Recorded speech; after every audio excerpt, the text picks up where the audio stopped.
नमस्कार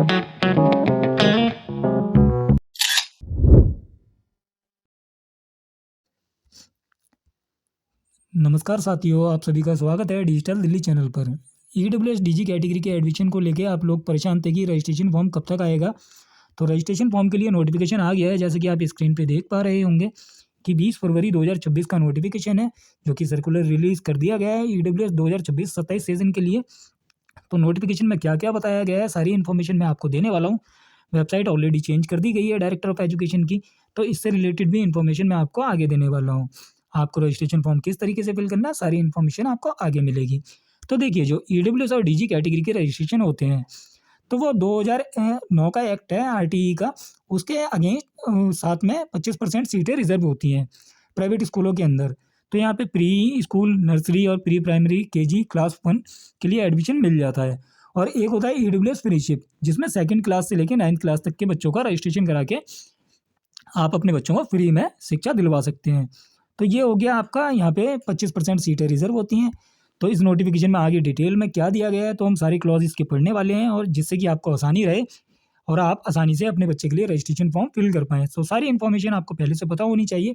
तो देखिए, आप सभी को आगे जो इन्फॉर्मेशन मिलने वाली है, जैसे कि इसके अंदर सारी कैटेगरीज़ के बारे में बताया गया है कि अगर आप ईडब्ल्यूएस कैटेगरी से बच्चे का फॉर्म फिल कर रहे हैं, तो देखिए, a child whose parent have total annual income of less than 5 lakh rupees.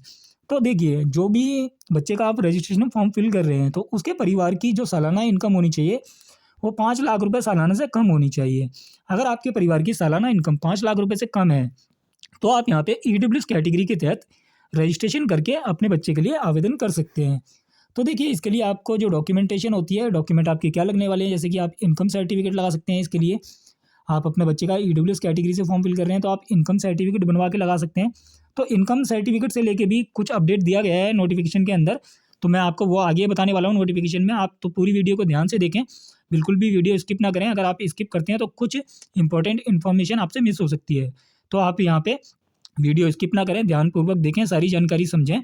तो ईडब्ल्यूएस कैटेगरी में आप इनकम सर्टिफिकेट लगा के आवेदन कर सकते हैं, और या फिर आपकी देखिए 5 लाख रुपए सालाना इनकम से कम होनी चाहिए। इनकम सर्टिफिकेट बनवा सकते हैं आप 5 लाख से कम का, और अप्लाई कर सकते हैं ईडब्ल्यूएस कैटेगरी में।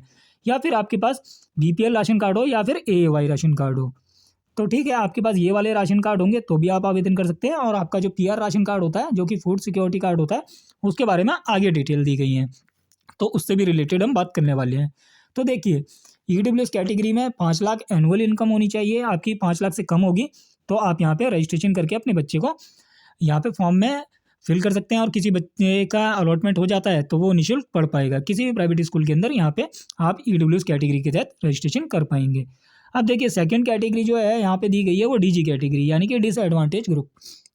तो डीजी कैटेगरी में जो हमारे को बताया गया है, जैसे कि मैंने आप सभी को पहले बता रखा है कि डीजी कैटेगरी में एससी, एसटी और ओबीसी पर्सन आते हैं, और माइनॉरिटी और ट्रांसजेंडर भी आते हैं, और एचआईवी इफेक्टेड चाइल्ड होते हैं, वो भी डीजी कैटेगरी के तहत रजिस्ट्रेशन कर सकते हैं। तो देखिए, डीजी कैटेगरी में जब आप रजिस्ट्रेशन फॉर्म फिल करेंगे, तो डीजी कैटेगरी में अगर आप एससी कैटेगरी में हैं, तो आपको यहाँ पे जो सर्टिफिकेट बना हुआ है आपका, वो लाइफ टाइम वैलिड होता है, तो आपका वही सर्टिफिकेट चल जाने वाला है, उसमें आपको कोई प्रॉब्लम नहीं है। बस यहाँ पे शर्त इतनी सी है कि जो इनकम सर्टिफिकेट जैसे ईडब्ल्यूएस कैटेगरी के लिए या राशन कार्ड आप लगाने वाले हैं, वो दिल्ली का होना चाहिए। उसी प्रकार से आपका जो जाति प्रमाण पत्र होने वाला है, एससी, एसटी या ओबीसी हो, वो आपका दिल्ली का ही होना चाहिए। तो आपको ये चीज़ समझ में आ जानी चाहिए।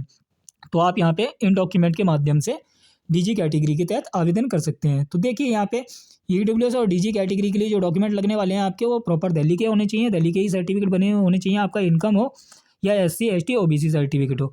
अब देखिए, यहाँ पे सीटों का परसेंटेज भी दिया गया है कि कितनी % सीटें रिजर्व होती हैं।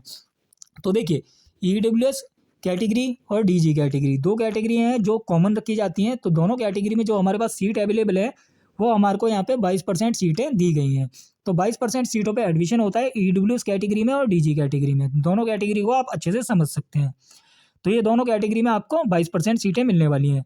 अब लोगों को लगता है कि 25% सीटें होती हैं, तो 25% सीटें होती तो हैं जो कि रिजर्व होती हैं, पर 25% में से जो 22% सीटें हैं वो ईडब्ल्यूएस कैटेगरी के लिए जाती हैं और डीजी कैटेगरी के लिए जाती हैं, और जो 3% सीटें बचती हैं वो जाती हैं आपकी सीडब्ल्यूएस कैटेगरी के लिए। तो जैसे कि क्लॉज 3 में यहाँ पे, यानी कि पॉइंट 3 में दे रखा है कि 3% सीटें जो रिजर्व रखी जाती हैं वो चाइल्ड विद डिसेबिलिटी, यानी कि जो आपका CWSN कैटेगरी होती है, चाइल्ड विद स्पेशल नीड्स, तो इसके लिए यहाँ पे 3% सीटें रिजर्व होती हैं। तो ये वाला पॉइंट भी आपका क्लियर हो जाता है कि CWSN कैटेगरी से अगर आप फॉर्म फिल करना चाहते हैं तो यहाँ पे 3% सीटें रिजर्व हैं, और EWS-DG कैटेगरी में 22% सीटें रिजर्व हैं। तो ये वाला पॉइंट भी आपका क्लियर हो गया। अब देखिए यहाँ पे कुछ ऐसा होता है जैसे कि माइनॉरिटी स्कूल्स होते हैं, वो भी यहाँ पे इसमें पार्टिसिपेट करते हैं, तो आप माइनॉरिटी स्कूल के अंदर भी एडमिशन करा सकते हैं EWS-DG और CWSN कैटेगरी के तहत। तो यहाँ पे आप इन्हीं स्कूलों में भी रजिस्ट्रेशन फॉर्म फिल करना चाहेंगे तो कर सकते हैं। और देखिए साथ ही साथ जैसे कि MCD स्कूल होते हैं, NDMC स्कूल होते हैं, जो कि क्लास 5 तक के होते हैं, यानी कि लेवल 5 प्राइमरी लेवल होता है जो, तो यहाँ तक के आपके स्कूलों में भी आप रजिस्ट्रेशन फॉर्म फिल कर सकते हैं। इसके लिए आप सेम ही फॉर्म रहेगा जो आप EWS-DG कैटेगरी से फिल करना चाहें तो MCD के स्कूल भी उसमें चूज़ कर सकते हैं, NDMC के भी स्कूल चूज़ कर सकते हैं। ये भी पॉइंट आपका क्लियर हो जाता है। अब आपको ये वाला पॉइंट अच्छे से समझना है, क्योंकि रजिस्ट्रेशन करने के टाइम पे आपको काफ़ी सारी प्रॉब्लम आएगी। तो उस टाइम पे देखिए रजिस्ट्रेशन जब आप करेंगे तो मैं हालांकि आपको पूरी स्टेप बाय स्टेप गाइड देने वाला हूँ कि आपको पूरा लाइव फॉर्म फिल करके दिखाऊंगा कि आप किस तरीके से EWS या DG या CWSN कैटेगरी से रजिस्ट्रेशन फॉर्म फिल कर सकते हैं, और किस तरीके से आपको फॉर्म फिल करना चाहिए, स्कूल सिलेक्शन किस तरीके से करने चाहिए, और क्या चीज़ें होती हैं जिनके बेसिस पे आपका बच्चे का नाम अलॉट होता है। तो सारी चीज़ें आपको नेक्स्ट वीडियो में प्रॉपर देखने को मिलेंगी, जहाँ पे आप प्रॉपर लाइव देख पाएंगे किस तरीके से रजिस्ट्रेशन फॉर्म फिल करना है, सारी प्रक्रिया फॉर्म स्टार्टिंग रजिस्ट्रेशन से लेके एंड प्रिंट आउट तक मैं सारी इन्फॉर्मेशन उस वीडियो में देने वाला हूँ। यहाँ पे मैं आपको बेसिक डिटेल बताने वाला हूँ जो कि नोटिफिकेशन में दी गई हैं, जिन बातों को आपको ध्यान रखना है। तो देखिए यहाँ पे जो हमारे को पॉइंट नंबर 6 में दे रखा है, जैसे कि only single registration can be done by using one mobile. जैसे मान लीजिए आपके 2 बच्चे हैं, आप दोनों बच्चों का रजिस्ट्रेशन फॉर्म फिल करना चाहते हैं, तो आप एक मोबाइल नंबर से रजिस्ट्रेशन फॉर्म नहीं फिल कर पाएंगे, 2 बच्चों के लिए आपको 2 मोबाइल नंबर का इस्तेमाल करना होगा। तो यहाँ पे आपको ये बात ध्यान रखनी है, एक मोबाइल नंबर से अगर आप रजिस्ट्रेशन करते हैं तो जैसे कि पहले क्या होता था, जो पुरानी वेबसाइट थी edudel.nic.in, उस पर दिखा देता था कि डुप्लीकेट एंट्री हो रही है, तो उसी प्रकार से यहाँ पे भी डुप्लीकेट एंट्री का एरर आपको देखने के लिए मिलने वाला है। तो उसके लिए आपको यहाँ पे 2 बच्चे हैं तो 2 बच्चों के लिए 2 मोबाइल नंबर यूज़ करने हैं, एक आप मदर का यूज़ कर सकते हैं मोबाइल नंबर, एक फादर का यूज़ कर सकते हैं। तो इस तरीके से आप यहाँ पे 2 रजिस्ट्रेशन कर पाएंगे। इसके बाद में अगला जो ऑप्शन है, देखिए जैसे कि यहाँ पे ये वाला पॉइंट बहुत इंपॉर्टेंट पॉइंट है, इस पॉइंट को आप हल्के में ना लाएं। अगर ये वाला कुछ ऐसा पाया जाता है, ये पॉइंट अगर आपने सही से नहीं समझा, तो आपके बच्चे का नाम भी अगर आ गया तो उसके बाद भी आपका एडमिशन कैंसिल किया जा सकता है। तो आपको ये वाली लाइन बहुत अच्छे तरीके से समझ लेनी चाहिए। यहाँ पे मेंशन किया गया है, only a single application shall be filled for a child by an applicant for online admission process. और इसके बाद में जो लाइन लिखी है, आपको ये वाली लाइन पे ध्यान देना है, multiple application filled for a child shall lead to cancellation of candidate. तो यहाँ पे ना अगर आप मल्टीपल रजिस्ट्रेशन करते हैं एक बच्चे के, जैसे मान लीजिए एक बच्चे के आपने एक से अधिक रजिस्ट्रेशन फॉर्म फिल कर दिए, तो अगर आपके बच्चे का नाम भी अगर आ गया तो उसके बाद में भी आपका एडमिशन कैंसिल किया जा सकता है। तो यहाँ पे जैसे कि मेंशन किया गया है, even after succeeding in the draw of lot of admission, यानी कि आपके बच्चे का अगर नाम भी अलॉट हो गया और एक से ज़्यादा एप्लीकेशन आपके बच्चे की पाई गई, तो यहाँ पे आपके बच्चे का एडमिशन कैंसिल किया जाएगा। तो आपको ये वाला पॉइंट ध्यान रखना है, इस तरीके से मल्टीपल फॉर्म नहीं फिल करने हैं, आप सिंगल ही फॉर्म फिल कीजिएगा। इसके बाद में 8 जो पॉइंट दे रखा है, तो 8 पॉइंट में भी माइनॉरिटीज़ से रिलेटेड इन्फॉर्मेशन है और थोड़ी सी यहाँ पे ए चाइल्ड ऑलरेडी एडमिटेड, जैसे कि अगर आपका बच्चा ऑलरेडी पढ़ रहा है तो उससे रिलेटेड इन्फॉर्मेशन है। तो देखिए एक बच्चे का एक ही बार बेनिफिट लिया जा सकता है अगर आपका बच्चा ऑलरेडी EWS कैटेगरी से या DG कैटेगरी से या CWSN कैटेगरी से किसी स्कूल में पढ़ रहा है, तो आप यहाँ पे सेकेंड टाइम फॉर्म नहीं फिल करें। तो यहाँ पे जैसे मेंशन किया गया है, a child can avail only one time benefit for admission eight entry level under EWS DG और CWSN कैटेगरी। तो आपको यहाँ पे एक, अगर आपका बच्चा ऑलरेडी पढ़ रहा है तो आपको यहाँ पे दोबारा फॉर्म नहीं फिल करना है। इसके बाद में आगे चलते हैं, तो आगे जो हमारे को देखिए यहाँ पे लिखा हुआ है जो प्रोसेस रहेगा एडमिशन का, तो वो क्या रहने वाला है। तो मैंने आपको हालांकि पहले भी बता रखा और इसकी एडमिशन की देखिए लास्ट डेट और यहाँ पे स्टार्टिंग डेट, यानी कि स्टार्टिंग डेट है 21 फरवरी, जैसा कि मैंने आपको अपने थंबनेल पे भी देखा होगा और मैंने आपको शॉर्ट वीडियो में भी इन्फॉर्म कर दिया और पहले भी अपडेट दे दिया था कि 21 फरवरी से फॉर्म रिलीज़ हो रहे हैं। तो हालांकि मैंने ये अपडेट आपको बहुत जल्दी दे दिया है, आपको ये अपडेट देखने को नहीं मिला होगा और मैंने आपको ऑफिशियल वेबसाइट से नोटिफिकेशन से भी दिखा दिया है अपडेट कि 21 फरवरी 2026 से रजिस्ट्रेशन फॉर्म चालू हो गए हैं। Opening for online module for filling online application EWS DG CWSN category. तो यहाँ पे आप रजिस्ट्रेशन कर सकते हैं। 21 तारीख से रजिस्ट्रेशन चालू है और जो लास्ट डेट है EWS DG और CWSN कैटेगरी के लिए तो वो आपकी है 16 मार्च। तो आपको काफ़ी लंबा समय मिला है इस बार। तो यहाँ पे हमारे को 7 दिन अभी फरवरी में मिल जा रहे हैं और 16 दिन हमारे को मार्च में मिल जा रहे हैं। तो हमारे को यहाँ पे लगभग हमारे को 16 और 7 यहाँ पे हमारे को 23 दिन का समय मिल रहा है। 23 दिन में आराम से रजिस्ट्रेशन कर सकते हैं। रजिस्ट्रेशन करने के लिए आप जल्दबाजी ना करें, क्योंकि क्या है, देखिए वेबसाइट अभी अपग्रेड की गई है, तो वेबसाइट में अपग्रेड करने के टाइम पे कुछ प्रॉब्लम देखने के लिए मिलती हैं। प्रॉब्लम कैसी होती हैं, जैसे मान लीजिए आप जब रजिस्ट्रेशन फॉर्म फिल कर रहे हैं, रजिस्ट्रेशन फॉर्म फिल करने के बाद जब आप स्कूल सिलेक्शन करेंगे, कुछ एरर स्टार्टिंग में भी आपको देखने को मिल सकते हैं, कुछ एरर आपको सेकंड टाइम में तो देखने को मिलने ही वाले हैं। जैसे कि आप जब स्कूल सेलेक्ट करते हैं तो काफ़ी सारे स्कूलों के नाम आ रहे होते हैं, और जैसे आपको चाहिए किसी स्कूल में स्पेसिफिक में एडमिशन कराना है, आपको वो स्कूल देखने के लिए नहीं मिल रहा है, तो ये वेबसाइट का एक ग्लिच हो सकता है। तो आपको एकदम से जल्दबाजी नहीं करनी है। फॉर्म के लिए हमारे को काफ़ी लंबा टाइम मिला है, तो हम आराम से फॉर्म फिल करेंगे। तो आपको यहाँ पे ये चीज़ ध्यान रखनी है कि अभी हमारे को 23 दिन का टाइम मिला हुआ है, तो आराम से फॉर्म फिल करेंगे। 2-4 दिन आप वेट कर लीजिए, तब रजिस्ट्रेशन कीजिएगा। अभी जल्दबाजी में कोई गलत स्टेप से आप फॉर्म फिल कर देंगे तो बाद में आपको परेशानी होने वाली है। उससे बचने के लिए अच्छा उपाय यही है, 2-3 दिन वेट करते हैं। जैसे भी प्रॉपर वेबसाइट चलने लगेगी मैं आपको इन्फॉर्मेशन दे दूंगा, तो आप उसके बाद में अप्लाई कीजिएगा।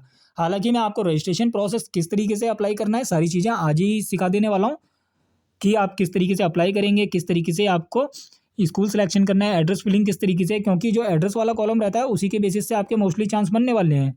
और कुछ चेंजेस हैं जो फॉर्म के अंदर, तो वो सारे अपडेट्स मैं आपको नेक्स्ट लाइव फिलिंग के अंदर सिखाऊंगा कि किस तरीके से आपको फिल करना है।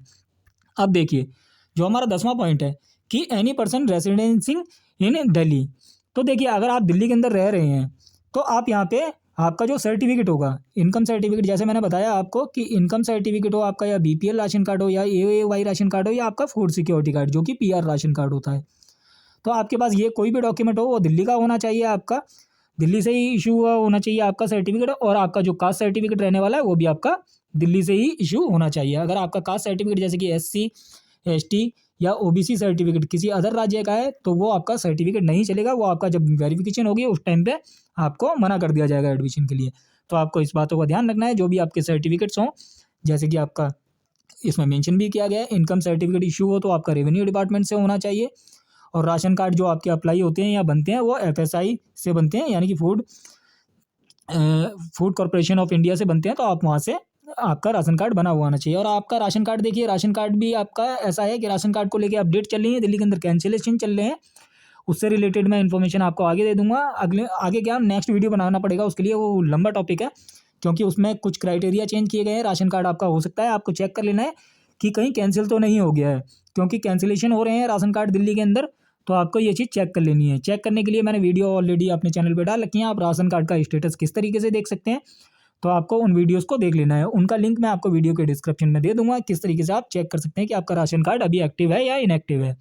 अगर आपका राशन कार्ड इनएक्टिव हो गया है तो उसे चालू करने का प्रोसेस अगर आप सीखना चाहते हैं तो वो भी मैं आपको आगे बता दूंगा, किस तरीके से आपको आपका राशन कार्ड जो बंद हो गया है या कैंसिल हो गया है या रिजेक्ट कर दिया गया है वो चालू करा सकते हैं। अब ये वाले पॉइंट हमारे क्लियर हो गए। इसके बाद हमारे को जो कैटेगरी के इनकम क्राइटेरिया के लिए बताया गया है, जैसे कि देखिए इनकम सर्टिफिकेट टोटल एनुअल, जैसे मैंने आपको अभी बताया कि 5 लाख रुपए सालाना से कम होनी चाहिए, जो कि हमारा रेवेन्यू डिपार्टमेंट से बना हुआ होना चाहिए। सेम इसी प्रकार से हमारा जो राशन कार्ड होते हैं, राशन कार्ड को इनकम क्राइटेरिया को लेके अभी अपडेट आया था। जैसे कि पहले कहा जाता था राशन कार्ड बनाने के लिए annual income less than 1 lakh होती थी, पर अभी यहाँ पे गवर्नमेंट ने अनाउंस तो किया है, बट अभी ऑफिशियल अपडेट नहीं है इसका, कि 1.2 यानी कि 1,20,000 रुपये का आप इनकम बनवा सकते हैं। तो अभी ये अनाउंस तो हो गया है, बट अभी इसका ऑफिशियल नोटिफिकेशन नहीं आया है। ऑफिशियल नोटिफिकेशन जब भी आएगा राशन कार्ड से रिलेटेड तो मैं उसका इन्फॉर्मेशन दे दूंगा। पर अभी फिलहाल के लिए इन्फॉर्मेशन ये है राशन कार्ड से जुड़ी हुई कि जो कैंसिलेशन हो रहे हैं, किन के कैंसिल हो रहे हैं और किस तरीके से आपके राशन कार्ड किन किन लोगों के बचने वाले हैं, वो सारा सर्कुलर आ रखा है। वो मैंने डाउनलोड तो कर रखा है, बट वो उसके लिए थोड़ा लंबा टॉपिक है, वो काफ़ी लंबा एक्सप्लेनेशन हो जाएगी, तो उसके लिए हम बाद में बात करेंगे। फिलहाल हम EWS DG कैटेगरी से रिलेटेड जो भी हमारे मेजर पॉइंट है वो ध्यान में रखेंगे। तो देखिए, शेड्यूल कास्ट के लिए जो दे रखा है हमारा, यहाँ पे आपको ये ध्यान रखना चाहिए, schedule caste SC category, schedule tribe ST category, other backward class आपकी जो है वो OBC कैटेगरी है। तो आपको OBC कैटेगरी में एक बात का ध्यान रखना है कि अगर आपका जो OBC सर्टिफिकेट बना हुआ है, अब देखिए जैसे कि 2026 चल रहा है, रजिस्ट्रेशन फॉर्म अभी हम फिल करेंगे और मार्च तक हमारा सेशन जाने वाला है। यानी कि हमारे को जो टाइम मिला है 16 मार्च तक का, 16 मार्च तक हम रजिस्ट्रेशन फॉर्म फिल करेंगे, तो हम इसी ओबीसी सर्टिफिकेट से फॉर्म फिल कर देंगे। बट जब हमारी वेरिफिकेशन के लिए हमारे को जब रिजल्ट आएगा, यानी कि अभी रिजल्ट की डेट अनाउंस नहीं है, यानी कि ड्रॉ जो होने वाला है हमारा, वो ड्रॉ की डेट अभी अनाउंस नहीं है कि हमारा ड्रॉ कब होगा। तो ड्रॉ के लिए डायरेक्टर ऑफ एजुकेशन की वेबसाइट से अलग सर्कुलर दिया जाएगा कि ड्रॉ किस दिन होने वाला है। उससे रिलेटेड इन्फॉर्मेशन भी मेरे को आपको बता दूंगा, जैसी नोटिफिकेशन या सर्कुलर आता है तो आपको अपडेट देखने के लिए हमारे चैनल पर जरूर मिलेगी। फिलहाल अभी ड्रॉ से रिलेटेड इन्फॉर्मेशन नहीं आई है, पर आपको यहाँ पे ओबीसी सर्टिफिकेट से रिलेटेड समझ लेना चाहिए। देखिए, आपके बच्चे का नाम आ गया, आपने पुराने ओबीसी सर्टिफिकेट से फॉर्म फिल कर दिया। अब आपको जब वेरिफिकेशन ऑफिस जाएंगे, यानी कि जोनल ऑफिस जब आप जाएंगे, तो आपसे वहाँ पे मांगा जाएगा नॉन क्रीमी लेयर सर्टिफिकेट, यानी कि आपका एनसीएल सर्टिफिकेट, जैसे कि इसमें मेंशन है नॉन क्रीमी लेयर। तो आपको नॉन क्रीमी लेयर सर्टिफिकेट बनाना होगा, क्योंकि नॉन क्रीमी लेयर सर्टिफिकेट आपका फाइनेंशियल ईयर के लिए काम करता है। फाइनेंशियल ईयर आपका जो रहता है वो आपका चालू होता है 1 अप्रैल से लेके, यानी कि हमारा जो अगला फाइनेंशियल ईयर होगा वो 1 अप्रैल से चालू होगा 2026 से। उसके बाद ये जो ख़त्म होगा ये होगा 31 मार्च में और 2027 में। तो हमारे को इस सेशन का एक्टिव एनसीएल चाहिए होगा वेरिफिकेशन के टाइम पे। तो ये फिलहाल के लिए अभी तो नहीं बन पाएगा, जब आपका रजिस्ट्रेशन फॉर्म कंप्लीट हो जाए, नया फाइनेंशियल ईयर लग जाएगा, उस टाइम पे आपको एनसीएल की जरूरत पड़ने वाली है। तो एनसीएल अगर आप आवेदन करवाना चाहते हो, या इनकम सर्टिफिकेट या बर्थ सर्टिफिकेट, पेंशन आदि के लिए अप्लाई करवाना चाहते हो, जैसे विकलांग पेंशन हो, विधवा महिला पेंशन हो, बुजुर्ग पेंशन अभी फिलहाल दिल्ली के अंदर बंद है, तो और दिल्ली बेनिफिट स्कीम होती है, दिल्ली बेनिफिट स्कीम के तहत जैसे कि दिल्ली गवर्नमेंट के द्वारा एक बार 20,000 रुपये मिल जाता है। तो इन सभी स्कीम के लिए अगर आप अप्लाई करवाना चाहते हो, SC ST OBC certificate, income domicile certificate, birth certificate, death certificate, ये सारे डॉक्यूमेंट जैसे passport, voter ID card, driving licence, vehicle transfer licence, अगर इस तरीके के दस्तावेज आप आवेदन करवाना चाहते हैं तो आप हमारे से थ्रू आवेदन करवा सकते हैं। 15 साल का एक्सपीरियंस है हमें।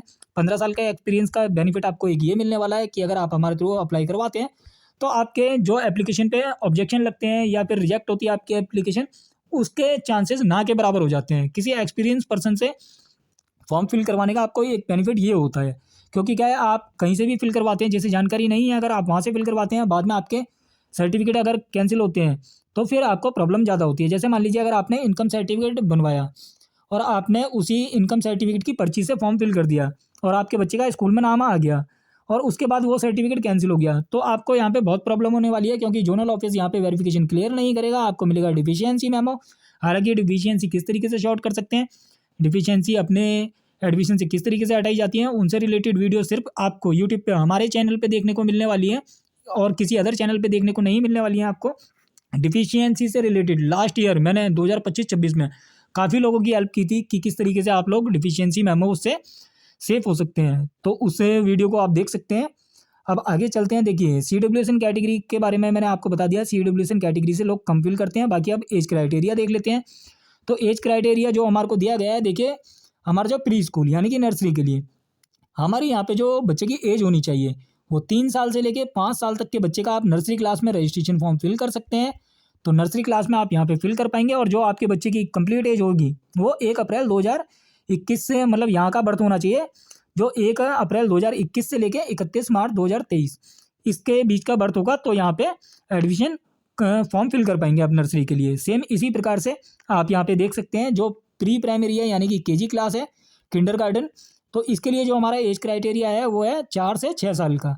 अगर आपके बच्चे की उम्र 4 साल है, 5 साल है या 6 साल है, तो आप यहाँ पे KG यानी कि किंडरगार्टन के लिए भी आवेदन कर सकते हैं। और जो बॉर्न होगा यानी कि बच्चे के जन्म होगा वो सेम है 1 अप्रैल 2020 से 31 मार्च 2022 तक की। अगर इस ड्यूरेशन के बीच में बच्चे का बर्थ है तो आप यहाँ पे एडमिशन फॉर्म फिल कर सकते हैं। इसी प्रकार से आप यहाँ पे फर्स्ट क्लास के लिए रजिस्ट्रेशन कर सकते हैं। तो फर्स्ट क्लास के लिए काफ़ी लोग रजिस्ट्रेशन करते हैं, पर फर्स्ट क्लास में क्या होता है, जैसे कि आपको नर्सरी और KG और फर्स्ट क्लास में अंतर समझना चाहिए। नर्सरी क्लास में सीट ज़्यादा होती हैं क्योंकि फ्रेश एडमिशन होता है, फ्रेश क्लास बनती है, तो यहाँ पे सीटें ज़्यादा होती हैं। इसके बाद जैसे जैसे क्लास बढ़ती जाती हैं, जैसे KG में सीट कम हो जाती हैं, इसके बाद फर्स्ट में आते हैं तो फर्स्ट में और कम हो जाती हैं सीटें, तो इस तरीके से होता है। तो आपको ये चीज़ भी ध्यान रखनी है, अगर आपके बच्चे की एज जिस क्लास के लिए बैठ रही है आप उसी क्लास के लिए फिल करें। और देखिए, जो फर्स्ट क्लास है तो फर्स्ट क्लास में आपका जो एज क्राइटेरिया रखा है वो 5 से 7 साल का एज क्राइटेरिया रखा है, और जो एज बच्चे का जन्म है वो 1 अप्रैल 2019 से लेके 31 मार्च 2021 के बीच का होना चाहिए, तभी आप यहाँ पे फर्स्ट क्लास के लिए आवेदन कर पाएंगे। तो ये सारी चीज़ें आपको समझ में आ गई होंगी। इससे रिलेटेड थोड़ी सी और इन्फॉर्मेशन दी गई है जो कि CWSN कैटेगरी के एज क्राइटेरिया को लेके दी गई है, आप यहाँ पे स्क्रीन पे देख सकते हैं और समझ सकते हैं। तो यहाँ पे नर्सरी के लिए 3 से 7 साल, CWSN कैटेगरी के लिए KG के लिए 4 से 8 साल और फर्स्ट क्लास के लिए 5 से 9 साल CWSN कैटेगरी के लिए है ये।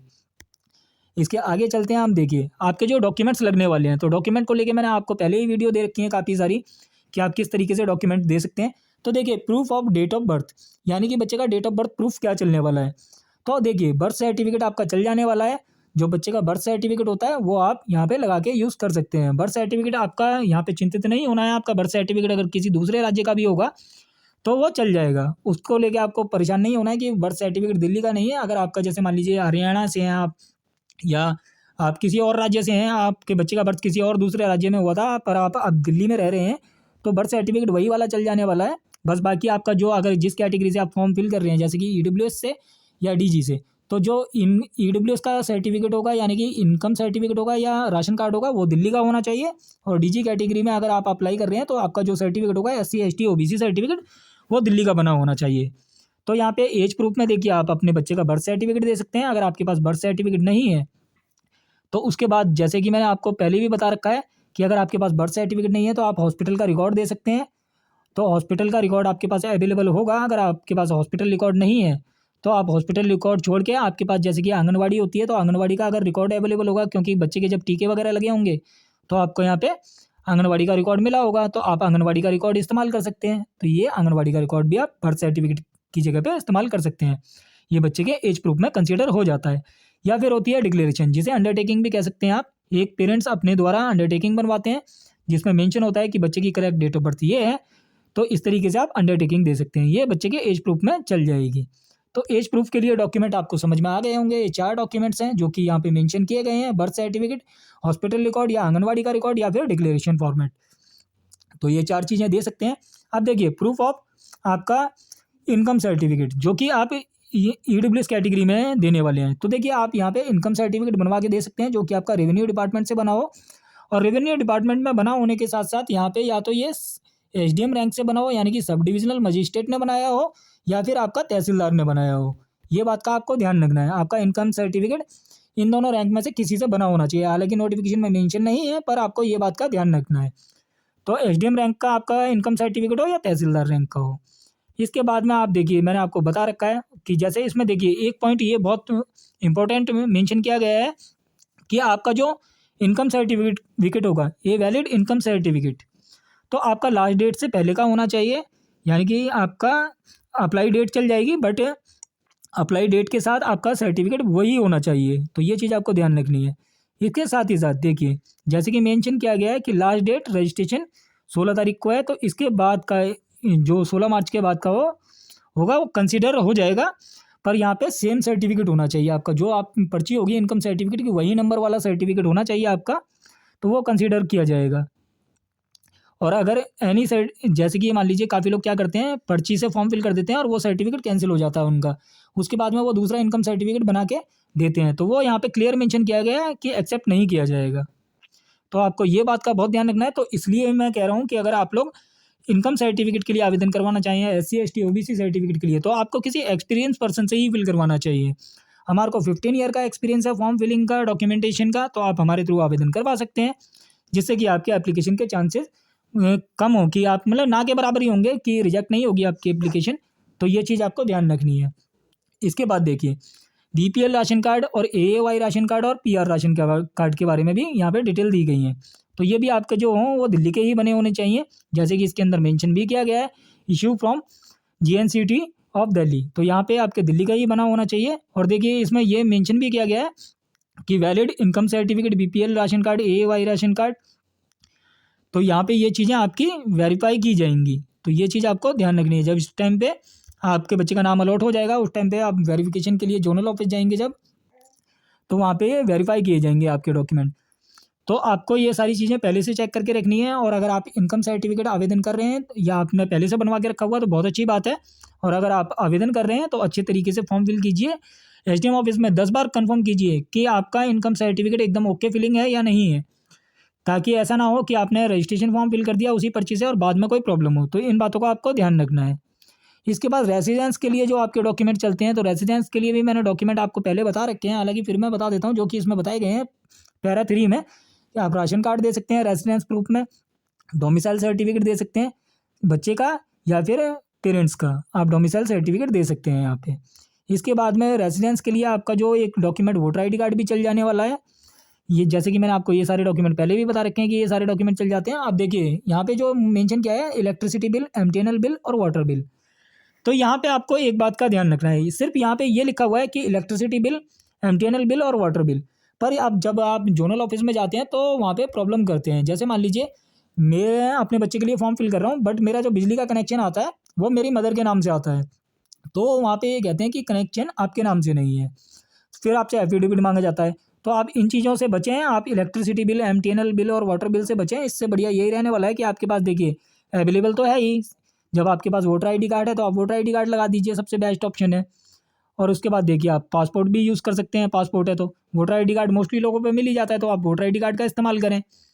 तो वोटर आईडी कार्ड यूज़ करके आप यहाँ पे आपका एड्रेस प्रूफ में चल जाने वाला है, तो आप वोटर आईडी कार्ड इस्तेमाल करें। अगर आपके नाम से बिजली का बिल आता है या पानी का बिल आता है या एमटीएनएल का जो टेलीफोन बिल होता है, अगर वो आता है तो आप उसका यूज़ कर सकते हैं। और राशन कार्ड का देखिए आपको इस्तेमाल क्या करना है।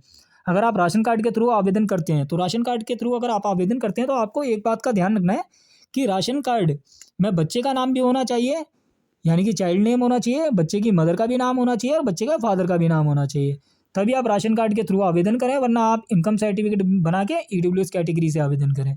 अगर तीनों में से नाम नहीं है, तीनों में से किसी का, तो आप पे आवेदन ना करें राशन कार्ड से, क्योंकि बाद में आपको डिफिशियंसी मेमो मिलेगा, बहुत प्रॉब्लम होने वाली है और राशन कार्ड में नाम जल्दी अपडेट नहीं होता है, तो ये दिक्कत वाली चीज़ हो जाएगी। इससे बचने के लिए आप इनकम सर्टिफिकेट बनवा के इनकम सर्टिफिकेट के थ्रू ईडब्ल्यूएस कैटेगरी से रजिस्ट्रेशन फॉर्म फिल कर सकते हैं, तो ये काफ़ी अच्छी चीज़ होने वाली है। इसके बाद देखिए चाइल्ड का जो फोटोग्राफ है, यहाँ पे मांगा गया है कि बच्चे का एक ब्लैक एंड वाइट फ़ोटो, जैसे इसमें लिखा है ए recent black and white photo that is not older than 6 month, यानी कि बच्चे का एक ब्लैक एंड वाइट फ़ोटो चाहिए होगा और ये 6 महीने से पुराना नहीं होना चाहिए। और देखिए ब्लैक एंड वाइट फ़ोटो को लेके एक बात याद आ गई मुझे, जैसे कि मैंने कभी जब एग्ज़ाम दिए थे 9th क्लास में रजिस्ट्रेशन होता है तो ब्लैक एंड वाइट फ़ोटो खिंचवाई जाती है उस टाइम पे। तो आप लोग अगर ब्लैक एंड वाइट फ़ोटो खिंचवाने जाएंगे बच्चे की, तो बच्चे के मतलब सरसों का तेल मत लगाना, वरना बच्चे के जब फोटो क्लिक कराएंगे तो बच्चे के वाइट बाल आएंगे। जो ब्लैक एंड वाइट फ़ोटो होती है उसमें वाइट बाल शो करते हैं, तो आप नॉर्मल फ़ोटो खिंचवाइए, black and white passport size बहुत बढ़िया रहने वाला है।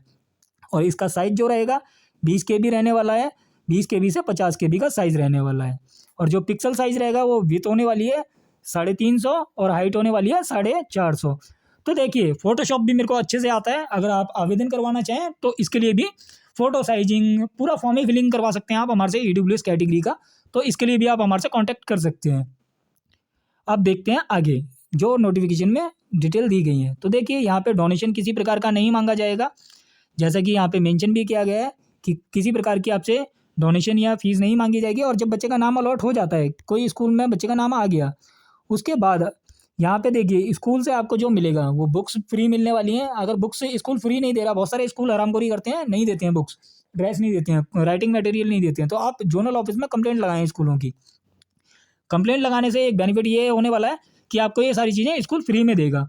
क्योंकि क्या है, स्कूलों को जब गवर्नमेंट ने ज़मीन करोड़ों रुपए की ज़मीन स्कूलों को फ्री में दे रखी है, उसके बाद भी लोगों को परेशान करने के लिए ये किताब कॉपी के नाम पे पैसा मांगते हैं। तो यहाँ पे आपको डरना नहीं है, बिल्कुल आप कंप्लेंट निश्चिंत होकर लगाएं।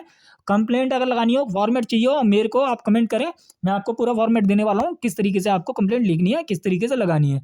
और जोनल ऑफिस में भी जल्दी से अगर नहीं सुनवाई हो रही है तो आप जोनल ऑफिस में सीधा डायरेक्टर से मिलें, जो जोनल ऑफिस के डायरेक्टर होंगे उनसे मिलें, उन्हें अपनी समस्या बताएं, वो आपका सॉल्यूशन करेंगे, वो इसी के लिए बैठे हुए हैं। तो मैंने लास्ट टाइम अपने 2 फ्रेंड्स की सेम सारी चीज़ें फ्री करवाई थी, बुक्स मिली थी उन्हें फ्री, ड्रेस मिली थी, राइटिंग मटेरियल मिला था, तो ये हमने कंप्लेंट करके ही दिलवाया था। तो कंप्लेंट करनी चाहिए, आपका ये राइट है, आप इस तरीके से कर सकते हैं, स्कूल अपनी मनमानी नहीं कर सकता है। और स्कूल अगर आपसे फीस मांगता है तो उस पर 10 टाइम जुर्माना लगेगा, तो ये भी बात आपको ध्यान रखनी है। तो आपको तो हर चीज़ में ही बेनिफिट है, बस इस बातों का ध्यान रखना है, आपको रूल्स पता होने चाहिए, तो फिर डरने की ज़रूरत नहीं है किसी से। इसके बाद देखिए जो अलॉटमेंट का क्राइटेरिया होता है कि बच्चे का नाम किस तरीके से आने वाला है, तो ये 17 पॉइंट है, इस पॉइंट को आप बहुत ध्यान से देखें। Residential address, main criteria for allotment seat. देखिए यहाँ पे क्लियर लिखा हुआ है कि जो आपका एड्रेस है, स्थायी पता है, वो मुख्य है, यहाँ पे वो है पॉइंट है कि जिसके बेसिस पे आपका अलॉटमेंट होने वाला है, यानी कि आपके बच्चे का नाम स्कूल में आएगा। तो ये चीज़ आपको ध्यान रखनी है। इसके लिए मैं इजी वे में आपको समझा देता हूँ। कि देखिए जब आप रेसिडेंस वाला कॉलम फिल करेंगे तो वहाँ पे आपको लोकेलिटी का कॉलम देखने के लिए मिलेगा। वहाँ पे आप जो आपके डॉक्यूमेंट लगा रहे हैं रेसिडेंस के लिए, जैसे मान लीजिए आपने डोमिसाइल सर्टिफिकेट बनवा रखा है, आप डोमिसाइल सर्टिफिकेट यूज़ कर रहे हैं रेसिडेंस डॉक्यूमेंट के लिए, या voter I D card use कर रहे हैं, तो जो प्रॉपर एड्रेस मेंशन होगा वो प्रॉपर एड्रेस यहाँ पे फिल करना है। उसके बाद होती है आपकी सब लोकेलिटी। तो सब लोकेलिटी आपकी, जैसे कि मान लीजिए हमारी विधानसभा लगती है पटपड़गंज, पटपड़गंज में हमारा एरिया लगता है वेस्ट विनोद नगर। अब हमारा ब्लॉक क्या लगेगा, तो इस तरीके से हमारे को सारी चीज़ें प्रॉपर फिल करनी होंगी। तो अगर हम ये सारी डिटेल पर्याप्त सही तरीके से फिल कर देते हैं तो हमारे यहाँ पे एडमिशन के चांसेस ये काफ़ी ज़्यादा बढ़ जाते हैं। तो इस तरीके से हमारे को ये चीज़ें फिल करनी है। बाकी सारी इन्फॉर्मेशन आपको लाइव फॉर्म के अंदर देखने के लिए मिलेगी, जो मैं लाइव फॉर्म आपको फिलिंग करके दिखाऊंगा कि किस तरीके से आपको लाइव फॉर्म फिल करना है। बाकी पर्याप्त इन्फॉर्मेशन जो देने लायक इन्फॉर्मेशन थी इस नोटिफिकेशन के अंदर मैंने आपको बता दी है। और अगर आप हेल्प डेस्क पे बात करना चाहें तो आप हेल्प डेस्क पे बात कर सकते हैं। एजुकेशन डायरेक्टर ऑफिस का यहाँ पे नंबर मेंशन है, 10 से लेके 5 बजे तक आप कॉल कर सकते हैं वर्किंग डेज के अंदर, मंडे टू फ्राइडे। तो आप यहाँ पे कॉल करके बात कर सकते हैं। हालांकि मैंने पूरा नोटिफिकेशन आपको एक्सप्लेन कर दिया है। इससे रिलेटेड अगर आपको कोई क्वेश्चन है तो आप कमेंट बॉक्स में कमेंट करके पूछ सकते हैं। और वीडियो को अधिक से अधिक शेयर करें लोगों के पास, ताकि जल्दी से जल्दी पेरेंट्स के पास इन्फॉर्मेशन पहुँच पाए और अधिक से अधिक बच्चों का एडमिशन हो पाए। धन्यवाद।